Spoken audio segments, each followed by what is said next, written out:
आली होती. आई बापाच्या आगमनाकडे वाटेकडे डोळे लावून बसते. म्हणून तिनं तिचं संपूर्ण अंगण सजवलंय. जाईनं जास्वंदीनं फुलाने तिनं तिचं अंगण सजवलंय. आता ही बायको या माझ्या नवऱ्याला काय सांगते, दिवस राहिलेत मोजके. सगळ्या गोष्टींचं सुख आणता येतं, पैशाचं सुख आणता येत नाही. मग 27 तारखेचा दिवस अगदी बेशीवर चिमूट ठेपला आहे. वर्षानं विघ्नहर्ता आपल्या घरात येणार आहे. आणि घरामध्ये त्याला कसं आणावं यासाठी घरात कुठली कवडी पण लागली. आणि म्हणून ती पत्नी सांगते या नवऱ्याला, काहीही करा पण वर्षाचा बाप्पा मात्र घरामध्ये आला पाहिजे. म्हणून परवा आई काय म्हटली होती तो विषय लावलाय. आणि त्याच विषयाला धरून आज बायको नवऱ्याला काय सांगते ते फक्त ऐका. फक्त सांगा काय काय आई पण बोलत असेल, बाबा मला 2 वर्ष मोबाईल दे, पण झाला काय घेऊनच येत काय. फक्त काय काय काय काय एवढा पुढं झाला काय नाही. पण परवा बायको म्हणाली, आज आई म्हणाली होती बाप्पाच्या वाटेकडे डोळे लावून बसली. आज बायको सांगते नवऱ्याला, ए नवरदेवा, काय बायको सांगते ते नीट लक्ष देऊन ऐका. म्हणून म्हणायचं, अहो ऐका पतिराया, तुम्ही करा सर्वानी. पतिराया, तुम्हाला तुमची मागाणी काय सांगते ऐका. अहो ऐका पतिराया,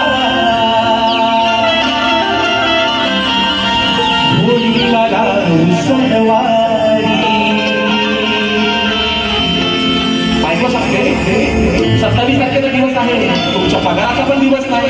कुठनं तरी कारभार करा, उसळवादी पैसे घ्या, पण विघ्न हरताना मात्र घरात आला. म्हणून म्हणायचं, आहो ऐका पतिराया, सणवारी, अहो विश्वाचा विधाता, विश्वाचा विधाता बाप्पा हो हरी. हो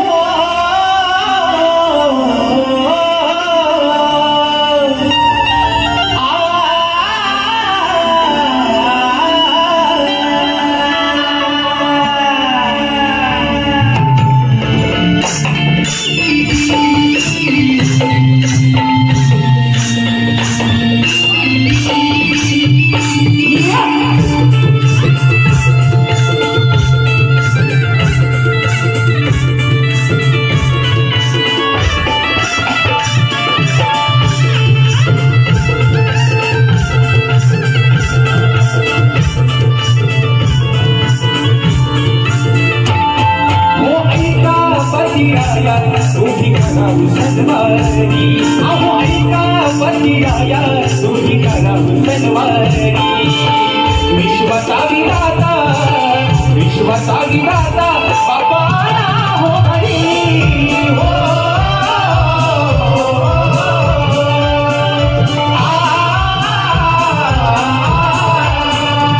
हो ऐका पतिराया, थोडी करावी सणवारी.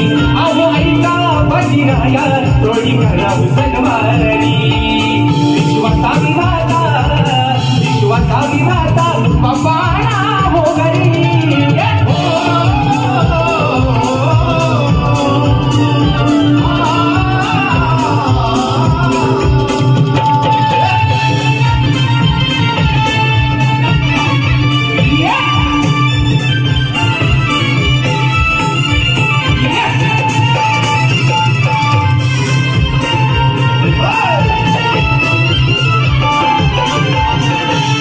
हो आगमनाची भूक तयारी, श्रावण आला